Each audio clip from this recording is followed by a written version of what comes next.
Hi అందరికీ నమస్కారం. నేను Sanjay Chowdary Maganti. Welcome to my channel Sanjay Maganti cut stitch. ఈరోజు నేను ప్రిన్సెస్ కట్ బ్లౌజెస్ కటింగ్ చెప్తున్నాను. 2 బ్లౌజెస్ ఎట్ ఎ టైం ఏ విధంగా కట్ చేయాలనేది ఈరోజు చూపిస్తాను అనమాట. 2 లైనింగ్ క్లాత్స్ అనేది ఈక్వల్గా పర్చేస్ చేసుకొని ఐరన్ చేసేసుకోండి. ఇప్పుడు ఏంటంటే కింద లైనింగ్ పైన లైనింగ్ అనేది ఈక్వల్గా ఉండటం కోసం ఒక లైన్ మార్కింగ్ చేసేసుకొని 2 సమానంగా కట్ చేసేసుకోండి ఈ విధంగా. ఎందుకంటే 2 లైనింగ్స్ ఎట్ టైం కట్ చేస్తున్నాం కాబట్టి 2 సమానంగా ఉండాలన్నమాట. అందుకోసం అనేసి ఈక్వల్గా ఆ విధంగా కట్ చేసేసుకోండి. ఇప్పుడు బ్యాక్ పార్ట్ కట్ చేసే ముందు ఒక 1/2 ఇంచ్ మార్కింగ్ చేసేసుకోండి. ఇప్పుడు బ్యాక్ పార్ట్ లెంత్ వచ్చేసి 14.5. ఈ 14.5 అనేది 2 టైమ్స్ అనేది మార్కింగ్ చేసేసుకోండి. ఈ 2 టైం మార్కింగ్ చేయడం వల్ల ఏమవుతుందంటే హైట్ అనేది కరెక్ట్గా ఈక్వల్గా వచ్చేస్తుంది అనమాట ఈ విధంగా. ఇప్పుడు ఏంటి, మనం షోల్డర్ తీసేసుకుందాం. షోల్డర్ వచ్చి 5 ఇంచెస్ తీసేసుకోండి. ఇప్పుడు ఆర్మ్ హోల్ సైజ్ వచ్చి 6 ఇంచెస్ తీసేసుకోండి అనమాట. ఈ 6 ఇంచెస్ ఆర్మ్ హోల్ కూడా 2 టైమ్స్ తీసేసుకోండి. ఇక్కడ చెస్ట్ పార్ట్ లైన్ వచ్చేస్తుంది అనమాట. ఇది చాలా ఇంపార్టెంట్. మన 36 చెస్ట్ వచ్చినప్పుడల్లా 6 ఇంచెస్ అనేది ఆర్మ్ హోల్ డౌన్ తీసేసుకోవాలి. ఇప్పుడు చూడండి, మనం 5 ఇంచెస్ షోల్డర్ తీసుకున్న తర్వాత 36 ఇంచెస్ చెస్ట్ వచ్చింది కదా. ఇప్పుడు 6 ఇంచెస్ అనేది ఆర్మ్ హోల్ డౌన్ తీసేసుకున్నాం. ఇప్పుడు 36 ఇంచెస్ చెస్ట్కి మార్కింగ్ చేసేసుకుందాం ఈ విధంగా. ఇప్పుడు మనం వేస్ట్ కూడా 28.5 ఇంచెస్ రావాలి. 28.5 ఇంచెస్కి మార్కింగ్ చేసే డాట్ కోసం ఎక్స్ట్రా లైనింగ్, ఆ చెస్ట్ పార్ట్ లైనింగ్కి డాట్కి సమానంగా మార్కింగ్ కొట్టేసుకొని ఎక్స్ట్రా మార్జిన్ అనమాట. అది ఆ మార్జిన్ కూడా కంపల్సరీగా తీసేసుకోవాలి. ఇప్పుడు ఏంటంటే ఆర్మ్ హోల్ మనకి అనేది చాలా ఇంపార్టెంట్. ఈ ఆర్మ్ హోల్ డౌన్ కోసం ఏంటంటే షోల్డర్కి చెస్ట్ లైన్కి మనం ఒక లైన్ కొట్టాం కదా, అలానే కొంచెం క్రాస్ తీసుకొని ఒక 1.3 అనేది మార్కింగ్ చేసేసుకోండి. ఈ 1.3 అనేది ఏంటంటే ఆర్మ్ హోల్కి ఒక రౌండ్ షేప్ కనిపిస్తుంది అనమాట. పైన ఒక రౌండ్ అంటే షోల్డర్ దగ్గర నుంచి ఒక రౌండ్ ప్లస్ చెస్ట్ దగ్గర నుంచి ఒక రౌండ్, ఈ విధంగా ఒక రౌండ్ అనేది నీట్గా మార్కింగ్ చేసేసుకోండి. ఎందుకంటే మనకి 8.3 రావాలి. కరెక్ట్గా మార్కింగ్ చేసుకుంటే చూసారు కదా, 8.3 అనేది ఈక్వల్గా వచ్చేసింది. ఇప్పుడు మనము బ్రాడ్ అంటే నెక్ బ్రాడ్ వచ్చేసరికి 2.5 తీసేసుకుందాం. నెక్ బ్రాడ్ వచ్చి 2.5 తీసుకుందాము. డీప్ వచ్చేసిందంటే 11 ఇంచెస్ అనేది బ్యాక్ డీప్ ఉండింది. అయితే ఫస్ట్ ఆఫ్ ఆల్ ఇంకోటి ఏంటంటే కస్టమర్కి మాకు బ్యాక్ సైడ్ వచ్చేసరికి 3.5 ఇంచ్ బ్యాండ్ కావాలంటారు అనమాట. బ్యాండ్ అంటే ఇదనమాట. ఇది 3.5 వచ్చేసితే మనకి బ్యాక్ డీప్ అనేది మనకి ఎంత కావాలంటే అంత, అంటే బ్యాక్ డీప్ అనేది మనకి ఈక్వల్గా వచ్చేస్తుంది అనమాట. బ్యాక్ 3.5 బ్యాండ్ తీసుకొని బ్యాక్ ఇంచెస్ తీసేసుకోండి. ఇక్కడ 2.5 తీసుకున్నాం కాబట్టి బ్యాక్ డీప్ దగ్గర 3.5 తీసుకోండి. ఎందుకంటే ఈ బాక్స్ ఒక లైన్ కొట్టేసుకోండి. ఈ బాక్స్ కొట్టేసుకుంటే ఈ విధంగా అనేది ఒక షేప్ అనమాట. ఇక్కడ ఏంటంటే కస్టమర్కి ఏంటంటే వేరే ఒక షేప్ కావాల్సి వచ్చిందనమాట. ఇలాంటి షేపు. ఈ షేప్ కొట్టేటప్పుడు ఏంటంటే కొంచెం క్రాస్ తీసేసుకోవాలి. ఇప్పుడు డాట్ ఏంటంటే నెక్ పక్క నుంచి ఒక డాట్ తీసేసుకొని ఇక్కడ డాట్కి ఒక కాటు పెట్టేసుకుందాము. ఇది మొత్తం ఏంటంటే ఎగ్జాక్ట్ మార్కింగ్ అనమాట. దీంట్లో ఏమీ ఎక్స్ట్రా మార్జిన్ అనేది కలపలేదు. ఇది టోటల్గా కంప్లీట్గా సేమ్ మెజర్మెంట్. ఇప్పుడు ఏంటంటే ఎక్స్ట్రా మార్జిన్ పెట్టుకొని కట్ చేసేసుకోవాలన్నమాట. ఈ విధంగా చూసారు కదా, షోల్డర్ దగ్గర నుంచి కట్ చేసుకున్నాం. ఇప్పుడు ఆర్మ్ హోల్ కూడా కట్ చేసేస్తున్నాము అనమాట. మనం మార్జిన్ పెట్టుకున్నది ఏంటంటే 1/2 ఇంచ్ మీద ఒక పాయింట్ తగ్గించుకోవాలన్నమాట. ఎగ్జాక్ట్ 1/2 ఇంచ్ కంటే కూడా ఒక పాయింట్ తగ్గించుకోవాలి. ఒక పాయింట్ తగ్గించేసుకొని మీరు కట్ చేసుకోవాలి. ఇక్కడ చెస్ట్ దగ్గర ఒక కాటు పెట్టుకోవాలి, షోల్డర్ దగ్గర ఒక కాటు పెట్టుకోవాలి. ప్లస్ ఇంకొకటి ఏంటంటే యాజ్ ఇట్ ఈస్గా చూసారు కదా, ఇది బ్యాక్ పార్ట్ రెడీ అయిపోయింది. ఇది 2 లైనింగ్స్ అనమాట. టైం కనుక కట్ చేసాము. పైన పింక్ కింద రెడ్ వచ్చింది. ఇప్పుడు నెక్స్ట్ వచ్చేసరికల్లా మనము హ్యాండ్స్. ఇప్పుడు హ్యాండ్స్ కట్, ఎందుకంటే 2 లైనింగ్స్ కదా, ఒకటి ఎక్కువ ఉంది ఒకటి తక్కువ ఉండింది. ఈ 2 లైనింగ్లు కూడా యాజ్ ఇట్ ఈస్గా పెట్టేసేసి ఈ విధంగా ఇప్పుడు సమానంగా సెట్ చేసేసుకుందాము. తర్వాత ఇప్పుడు 2 లైనింగ్స్ డబల్ ఫోల్డ్ చేసేసుకుందాం అనమాట. డబల్ ఫోల్డ్ చేసుకుని ఇప్పుడు హ్యాండ్స్ కట్ చేసేద్దాం. హ్యాండ్స్ కట్ చేసేటప్పుడు కూడా ఏంటంటే కార్నర్లో వచ్చేసరికల్లా సమానంగా ఉండాలన్నమాట. అందుకోసం అని చెప్పేసి అని ఐరన్ చేసుకోవాలి. మనం పైన చేసాం కాబట్టి అడుగున ఐరన్ చేయలేదు కాబట్టి చిన్న చిన్న మడతలు ఉన్నాయి. ఇప్పుడు హ్యాండ్ కట్ చేసేటప్పుడు కూడా కంపల్సరీగా ఏంటంటే స్ట్రైట్గా సమానంగా ఉండాలన్నమాట. ఎందుకంటే ఎగుడు దిగుడు అనేది ఉండొద్దు అసలు కంపల్సరీగా.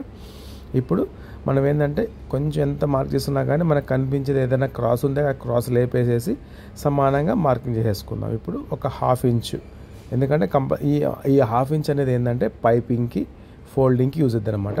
హ్యాండ్ లెంత్ వచ్చేసరికల్లా 11 ఇంచెస్ ఉంది.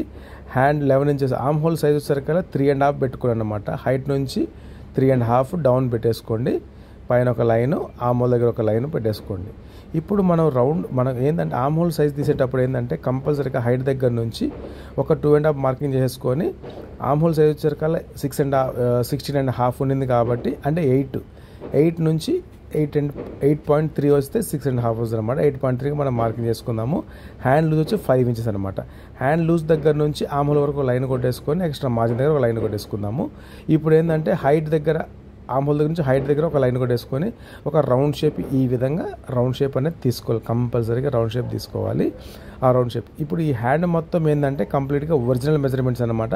ఇప్పుడు మనం మార్జిన్ యాడ్ చేసుకొని కట్ చేసేసుకుందాం అనమాట. ఈ విధంగా మార్జిన్ యాడ్ చేసుకొని కట్ చేసేస్తున్న హ్యాండ్ అనేది యాజ్ ఇట్ ఈజ్గా కంప్లీట్గా ఈ విధంగా కట్ చేసుకొని, చూసారు కదా కింద 1/2 ఇంచ్ మార్జిన్ దగ్గర ఒక కాటు, అండర్ ఆర్మ్స్ దగ్గర ఒక కాటు, ప్లస్ హ్యాండ్ అటాచ్ దగ్గర ఒక కాట్ అనమాట. ఇప్పుడు మనం ఏంటంటే ఇప్పుడు మనం 100 సరిపడా ఫ్రంట్ పార్ట్లో లోతు తీయాలన్నమాట. లోతు అనేది కంపల్సరీగా తీయాలి. ఆ లోతు కూడా ఏంటంటే ఎక్కువ తీయొద్దు, ఒక 1/2 ఇంచ్ మేరకు తీయాలి. 1/2 ఇంచ్ మీద ఒక పాయింట్ ఎక్కువ తీసినా పర్లేదు, కానీ 1 ఇంచ్ దాకా అస్సలు పోవద్దు. 1/2 ఇంచ్ అయితే మెయిన్గా 1/2 ఇంచ్ తీసుకోండి. కొద్దిగా షేప్ అలా కనిపించకపోతే కనుక ఒక పాయింట్ తీసుకొని మిడిల్లో కాటు పెట్టేసుకోండి. ఎందుకంటే ఆ కాట్ అనేది ఏంటంటే ఫ్రంట్ అని ఒక మీనింగ్ అనమాట. ఆ ఫ్రంట్ మనకి కనిపించే విధంగా ఒక కాటు పెట్టేసుకుందాం. ఇది ఇప్పుడు మనం ఫ్రంట్ పార్ట్ కట్ చేద్దాం. ఫ్రంట్ పార్ట్ కట్ చేసే ముందు ఏంటంటే బ్యాక్ పార్ట్ని యాజ్ టీజ్గా ఒక మార్జిన్ ప్రకారంగా లైనింగ్ క్లాత్ సెట్ చేసుకొని బ్యాక్ పార్ట్ని ఈక్వల్గా ఈ విధంగా యాడ్ చేసేసుకోండి. కట్ చేసుకొని ఏంటంటే సమానంగా బ్యాక్ పార్ట్కి నెక్ సైడ్కి స్ట్రైట్గా ఒక లైన్ ఈ విధంగా మార్కింగ్ చేసేసుకోండి. తర్వాత కింది కూడా వేస్ట్ దగ్గర కూడా సమానంగా యాజ్ ఇట్ ఈస్గా ఒక మార్కింగ్ చేసేసేసి, ఆమ్ హోల్ దగ్గర ఏంటంటే జస్ట్ ఆమ్ హోల్ దగ్గర ఏంటంటే మనం మార్జిన్ పెట్టుకుంటాం కదా, కొంచెం క్రాస్ తీసేసుకోండి. ఎందుకంటే కొంచెం క్రాస్ తీసుకోవడం ఏమవుతుందంటే మనం ఏదైతే ఫ్రంట్ షేప్లో కొంచెం యాడ్ చేస్తామో ఈ క్రాస్ అనేది ఆ క్లాత్ అనేది అక్కడ యాడ్ అయ్యి మనకి సమానంగా యాసిడ్గా వస్తుంది అనమాట. షోల్డర్ దగ్గర కూడా సేమ్ యాసిడ్ లైన్ కొట్టేసుకోండి. నెక్ దగ్గర నుంచి ఒక లైన్, ఆమ్ హోల్ దగ్గర కంప్లీట్గా యాజ్ ఇట్ ఈజ్ అనమాట. బ్యాక్ ఏ విధంగా ఉందో యాజ్ ఇట్ ఈజ్కి ఇట్లా బాగా చేసుకొని మార్క్ చేసుకోండి. ఇప్పుడు వీల్ మార్క్ నెక్ దగ్గర అనమాట. అంటే బ్యాక్ సైడ్ నెక్ ఎంత విడుతుందో ఫ్రంట్ కూడా సేమ్ అంతే విడుతు రావాలి కదా. షోల్డర్ కూడా మార్క్ చేసుకుందాం. ఇప్పుడు బ్యాక్ పార్ట్తో పని లేదు. ఇప్పుడు మనం చేసుకున్న మార్కింగ్ ప్రకారంగా నెక్ దగ్గర ఒక లైన్ కొట్టేద్దాము. ఎందుకంటే మనం చేసే ప్రతి ఒక్కటి కూడా నీట్గా ఉండాలి కాబట్టి ఫ్రంట్ నెక్ వచ్చి 7 ఇంచెస్ ఉంది, 7 ఇంచెస్కి మార్కింగ్ చేసుకుందాము. ఒక బాక్స్ కొట్టేద్దాము. ఎందుకంటే రౌండ్ షేప్ కావాలి కాబట్టి ఈ విధంగా రౌండ్ షేప్కి ఒక మార్కింగ్ చేసేద్దాం. ఇంకొకటి ఏంది, ఇప్పుడు మనకి చెస్ట్ పార్ట్ అంటే మెయిన్ ఏంటంటే ఫ్రంట్లో చెస్ట్ పార్ట్ ఫిట్టింగ్ అనేది చాలా ఇంపార్టెంట్. చెస్ట్ పార్ట్ పాయింట్ వచ్చేసరికల్లా 10.5 అంటే 10.5 ఉంది. ఆ 10.5తో కూడా స్ట్రైట్గా లైన్ మార్కింగ్ చేసేసుకోండి. ఇంకొకటి ఏంటంటే చెస్ట్ పార్ట్ విడ్త్ వచ్చేసరికల్లా 3.5 పైన రావాలి. ప్లస్ నడుము దగ్గర వచ్చి 3 ఇంచెస్ రావాలి. ఎక్స్ట్రా ఒక 2 ఇంచెస్ వదులుకోండి. ఆమూల దగ్గర వచ్చేసరికల్లా 2.5 తీసేసుకోండి ఈ విధంగా. ఎందుకంటే 2.5 అనేది ఏంటంటే ఈ షేప్ అనేది కరెక్ట్గా వస్తుంది అనమాట. ఆమూల దగ్గర నుంచి చెస్ట్ నుంచి వేస్ట్కి ఇదిగో లైన్ కొట్టేసేద్దాము ఈ విధంగా.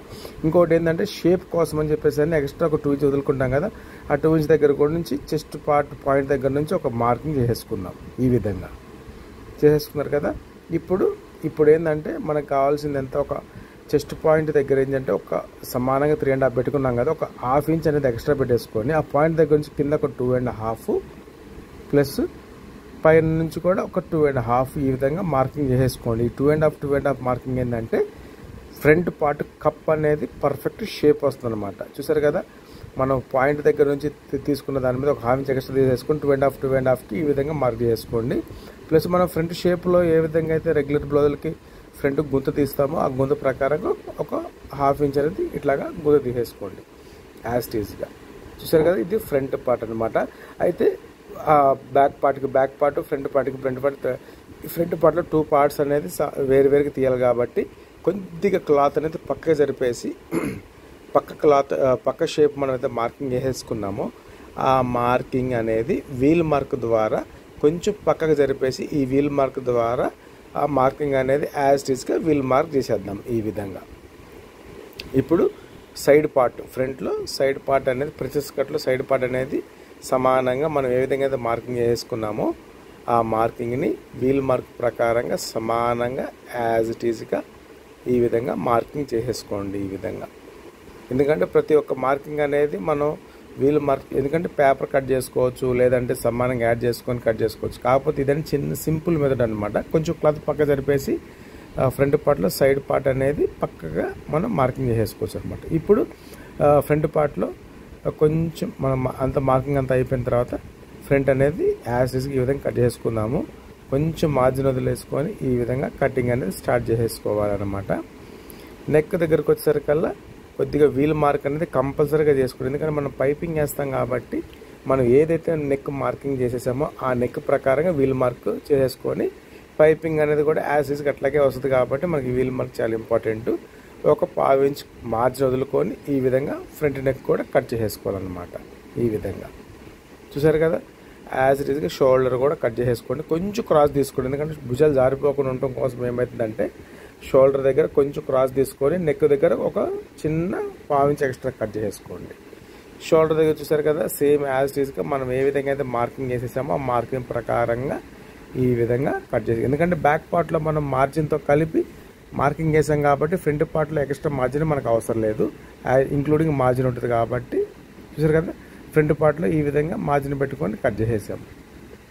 ఫ్రంట్ అంటే ప్రిన్సెస్ కట్ 2 పార్ట్స్ ఉంటాయి కాబట్టి ఫస్ట్ పార్ట్ అనేది ఈ విధంగా కట్ చేసేసుకోవాలన్నమాట. సెకండ్ పార్ట్ వచ్చేసరికి మనం వీల్ మార్క్ చేసుకున్నాం కాబట్టి యాజ్ ఈజ్గా అలాగ ఉంటుంది కాబట్టి ఇలాగ బ్యాక్ సైడ్ క్లాత్ తిప్పేసుకొని ఆ వీల్ మార్క్ ద్వారా ఆ షేప్ అనేది యాజ్ ఇట్ ఈజ్గా ఈ విధంగా కట్ చేసేసుకోండి. అది కూడా ఏంటంటే కొంచెం మార్జిన్, ఎందుకంటే మనం మార్కింగ్ అనేది సమానంగా చేసాం కాబట్టి మార్జిన్ పెట్టుకొని కట్ చేసుకోవాలి, ఏది మిగతాది కాదు. ఎందుకంటే 2 పార్ట్స్ అటాచ్ చేసే దగ్గర మాత్రం కంపల్సరీగా మార్జిన్ పెట్టుకొని కట్ చేసేసుకోండి. మిగతాదంతా రిమైనింగ్ అంతా మార్జిన్తో ఇంక్లూడింగ్ ఉండిందనమాట. ఇక్కడ చెస్ట్ దగ్గర ఒక కార్డు పెట్టేసుకోండి. ఇప్పుడు మనకి ఫ్రంట్ పార్ట్ అనేది రెడీ అయిపోయింది. చూసారు కదా, ఫ్రంట్ ప్రిన్సెస్ కట్లో 2 పార్ట్స్ అనేది ఈక్వల్గా ఏ విధంగా మనం కట్ చేసాము చూసారు కదా. ఎందుకంటే మనం పేపర్ కటింగ్ అనేది రెగ్యులర్గా ఉంటుంది కాబట్టి ఇది చిన్న మెథడ్ అనమాట. పేపర్ కటింగ్ లేకోకుండా ఫ్రంట్ మార్కింగ్ చేసేసుకొని కొంచెం పక్క జరిపేసుకొని ఫ్రంట్లో సైడ్ పార్ట్ అనేది ఈ విధంగా వీల్ మార్క్ ద్వారా మార్కింగ్ చేసుకొని ఈ విధంగా కట్ చేసుకోవాలి. చూసారు కదా, ఫ్రంట్ పార్ట్ అనేది 2 పార్ట్స్ రెడీ అయిపోయింది. ఈ విధంగా ప్రిన్సెస్ కట్ అనమాట. ఇది చూసారు కదా, ఇది ప్రిన్సెస్ కట్ 2 పార్ట్స్. ఈ విధంగా చాలా ఈజీగా కొత్తగా నేర్చుకునే వాళ్ళకి ఏంటంటే ఈ పాయింట్ అనేది మీరు ఫాలో అయిందంటే ఈజీగా మీరు ప్రిన్సెస్ కట్ బ్లౌజ్ అనేది చాలా ఈజీగా కట్ చేసేసుకోవచ్చు. ఈ విధంగా చూసారు కదా, ఫ్రంట్ పార్ట్కి 2 పార్ట్స్ ప్రిన్సెస్ కట్ అనమాట. ఇది బ్యాక్ పార్ట్, ఇది హ్యాండ్. ఎందుకంటే ప్రిన్సెస్ కట్లు ఎక్కువ ఉండవు మనకు. ఫ్రంట్ షేప్ బ్లౌజెస్ ఏంటంటే back part shape blouse box piece అన్నీ ఉంటాయి. ఫ్రంట్లో 2 పార్ట్స్ ఉంటుంది ప్రిన్సెస్ కట్లో, బ్యాక్ పార్ట్ ఫ్రంట్కి 2 పార్ట్స్ హ్యాండ్స్ అనమాట. చూసారు కదా, ఇప్పుడు బ్యాక్ పార్ట్ కూడా ఒకసారి మనం చేసిన కటింగ్ అంతా ఈక్వల్గా వచ్చిందా లేదా అనేది చిన్న చెకింగ్. ఇప్పుడు బ్యాక్ పార్ట్ పర్చేసుకొని ఆ బ్యాక్ పార్ట్ మీద ఈ ప్రిన్సెస్ కట్ అనేది యాజ్ ఈజ్గా ఈ విధంగా పర్చేసుకోండి. చూసారు కదా, ఈక్వల్గా వచ్చేసింది. మార్జిన్తో కలిపేసుకొని ఈక్వల్గా ఇది హ్యాండ్, ఇది ఫ్రంట్ ప్రిన్సెస్ కట్. చూసారు కదా, ఈ విధంగా మీరు కటింగ్ చేసి మొదలు పెట్టారంటే కొత్తగా నేర్చుకునే వాళ్ళకి చాలా ఈజీ మెథడ్ అనమాట. కటింగ్ నచ్చిందా? లైక్ చేయండి. చూసారు కదా, షేర్ చేయండి, సబ్స్క్రైబ్ చేసుకోండి. కంపల్సరీగా లైక్ మాత్రం అస్సలు వదలదు, సబ్స్క్రైబ్ మాత్రం కంపల్సరీ.